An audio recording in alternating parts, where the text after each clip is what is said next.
Hello दोस्तों, यदि आप मध्य प्रदेश पुलिस भर्ती परीक्षा की तैयारी कर रहे हैं तो यह वीडियो आपके लिए बहुत ही महत्वपूर्ण होने वाला है, क्योंकि इस प्रकार के प्रश्न पिछली परीक्षाओं में आए हुए हैं। यहाँ जो आप प्रश्न देख रहे हैं यह वर्ष 2017 में मध्य प्रदेश पुलिस भर्ती परीक्षा में आया हुआ है। चलिए हम देखते हैं इस प्रकार के प्रश्नों को किस प्रकार से हल करेंगे। सबसे पहले हम कुछ सीखेंगे बेसिक जानकारी। देखिए, यदि कोई वस्तु इस प्रकार से घूम रही है इस दिशा में, तो इसे हम बोलेंगे घड़ी की दिशा में या क्लॉकवाइज। क्या बोलेंगे? घड़ी की दिशा में या क्लॉकवाइज। या फिर कोई वस्तु इस दिशा में घूम रही है तो उसे क्या बोलेंगे बच्चों? एंटी क्लॉकवाइज या घड़ी के विपरीत दिशा में। तो चलिए हम प्रश्नों को हल करते हैं और देखते हैं किस प्रकार से प्रश्नों को हल करना है। हम यहाँ देखेंगे, यहाँ एक सर्कल है जिसे 4 हिस्सों में बांटा गया है और उसके एक हिस्से को ब्लैक किया हुआ है। हम अगली आकृति में देखेंगे यह हिस्सा कहाँ है। पहले यह हिस्सा यहाँ था, अब यह घूमकर इस दिशा में आ गया है, यानी कि पहले यहाँ था, अब यह घूमकर यहाँ आ गया है। यानी हम देखेंगे यह आकृति क्या है? घड़ी की दिशा में घूम रही है। देखिए, पहले यहाँ था, फिर यहाँ, फिर अगली प्रश्न आकृति में यहाँ पर है। तो हम देखेंगे यह आकृति कैसे घूम रही है बच्चों? घड़ी की दिशा में। तो हम देखेंगे अगली आकृति यानी कि उत्तर आकृति, जो हमें 4 ऑप्शन दिए हैं, इनमें से कौन सा हमारा आंसर होगा। तो देखिए, यह आकृति पहले यहाँ थी, फिर यहाँ थी, फिर यहाँ थी। तो अगली बार आकृति कहाँ होना चाहिए बच्चों? यहाँ पर होना चाहिए आकृति। देखिए कौन सी उत्तर आकृति में यह है। हम देखेंगे यह वाली आकृति में नहीं है। तो जब भी ऐसे प्रश्नों को हम हल करेंगे तो गलत आंसर को हटाएंगे। तो ये ऑप्शन गलत है, ये वाला आंसर हमारा नहीं होगा। अगली बार हम देखेंगे, देखिए ये वाला ऑप्शन भी नहीं होगा, तो ये वाला ऑप्शन हमारा गलत होगा। इस वाली आकृति में भी हम देखेंगे यह भी हमारा आंसर नहीं होगा, तो ये ऑप्शन भी गलत होगा। यदि हम इस प्रकार के प्रश्नों को हल करेंगे तो सबसे पहले गलत आंसर को हटाएंगे। अब हम देखेंगे हमारे पास जो आंसर बचा हुआ है वह क्या है? सही आंसर बचा हुआ है। तो इस प्रश्न का सही आंसर क्या होगा बच्चों? ऑप्शन क्रमांक 3 इसका सही आंसर होगा। और इसी प्रकार से हम ऐसे प्रश्नों या आकृति से संबंधित प्रश्नों को हल करेंगे। यदि आपको वीडियो पसंद आया हो तो वीडियो को लाइक करें। चलिए बच्चों, हम अगले प्रश्न को हल करते हैं। आप भी मेरे साथ प्रश्नों को हल करते चलिए और आंसर को कमेंट बॉक्स में टाइप करते चलिए, क्योंकि अभ्यास करना सबसे बहुत अच्छी बात है और अभ्यास से ही प्रश्नों को हल करने में कम समय लगता है और आप परीक्षा में कम से कम समय में प्रश्नों को हल कर पाते हैं। चलिए हम हल करते हैं।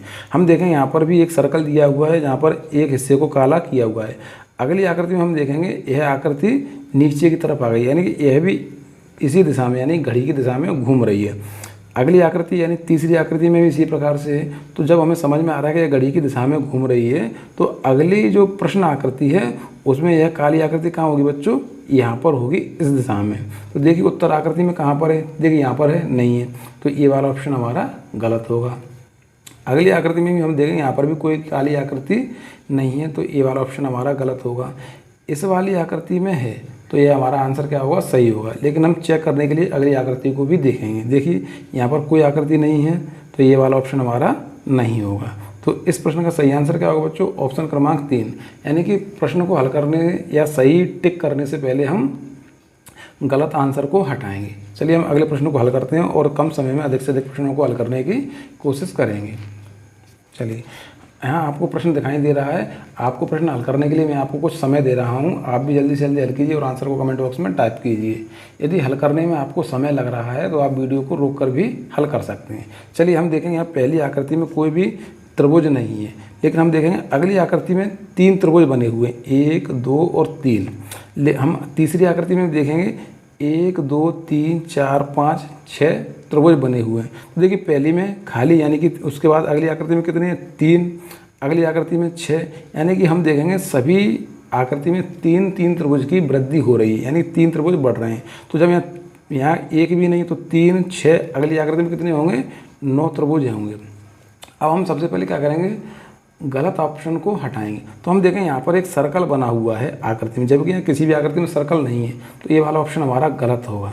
इसी प्रकार हम देखेंगे इसमें कोई भी त्रिभुज के नहीं है इस प्रकार के, तो ये वाला ऑप्शन भी गलत होगा। हमें कितने त्रिभुज चाहिए अगली आकृति में? 9, इसमें कितने? 1, 2, 3, 4, तो ये वाला ऑप्शन भी नहीं होगा। जब ये ऑप्शन नहीं होगा तो हमारा सही आंसर क्या होगा? ऑप्शन क्रमांक 2। अब हम देखते हैं क्या इसमें 9 त्रिभुज हैं? 1, 2, 3, 4, 5, 6, 7, 8, 9, इसमें 9 त्रिभुज हैं, यानी कि हमारा सही आंसर क्या होगा? ऑप्शन क्रमांक 2। यदि हम इस प्रकार से प्रश्नों को हल करेंगे तो हमारा गलत आंसर नहीं हो सकता। चलिए हम अगले प्रश्न को हल करते हैं। बहुत ही अच्छा प्रश्न है, यह परीक्षा में आ सकता है। चलिए हम प्रश्नों को हल करते हैं। यहाँ हम देखेंगे, यहाँ एक चतुर्भुज है जिसके मध्य में एक सरल रेखा या विकर्ण है। इसके ऊपरी हिस्से में 2 सर्कल हैं और एक काला डॉट है। अगली आकृति में हम देखेंगे यह भी क्या है, घड़ी की दिशा में घूम रहा है। देखिए अभी यहाँ पर है तो अगली आकृति में क्या है, ये दाहिनी ओर चला गया है। लेकिन अगली आकृति में यह क्या है, दूसरी विपरीत चला गया है। तो अगली आकृति में फिर से क्या होगा, ये दाईं ओर चला जाएगा। यानी एक बार घड़ी की दिशा में और एक बार विपरीत दिशा में। इसी प्रकार से एक बार घड़ी की दिशा में, एक बार विपरीत दिशा में। तो अगली आकृति में किस प्रकार से होगा, इस प्रकार से होगा यहाँ पर, और यहाँ पर 2 सर्कल होंगे और यहाँ पर काला स्पॉट होगा। तो देखिए ऐसा कौन सी आकृति में है, हम देखेंगे इस आकृति में इस प्रकार से बना हुआ है। तो ए वाला ऑप्शन नहीं होगा, ए भी नहीं होगा और ए भी नहीं होगा। तो इस प्रश्न का सही आंसर क्या होगा बच्चों, ऑप्शन क्रमांक 4 इसका सही आंसर होगा। चलिए हम अगले प्रश्न को हल करते हैं। देखिए यह बहुत ही सबसे अच्छा प्रश्न है। यदि आपको इसने हल कर लिया, आपने इसको हल कर लिया तो आप बहुत ही बुद्धिमान हैं और आपकी प्रैक्टिस अच्छी है। चलिए हम देखते हैं, बहुत ही आसान प्रश्न है। देखिए सबसे पहले हम किसी भी एक कीवर्ड को लेकर चलेंगे ऐसे प्रश्नों में।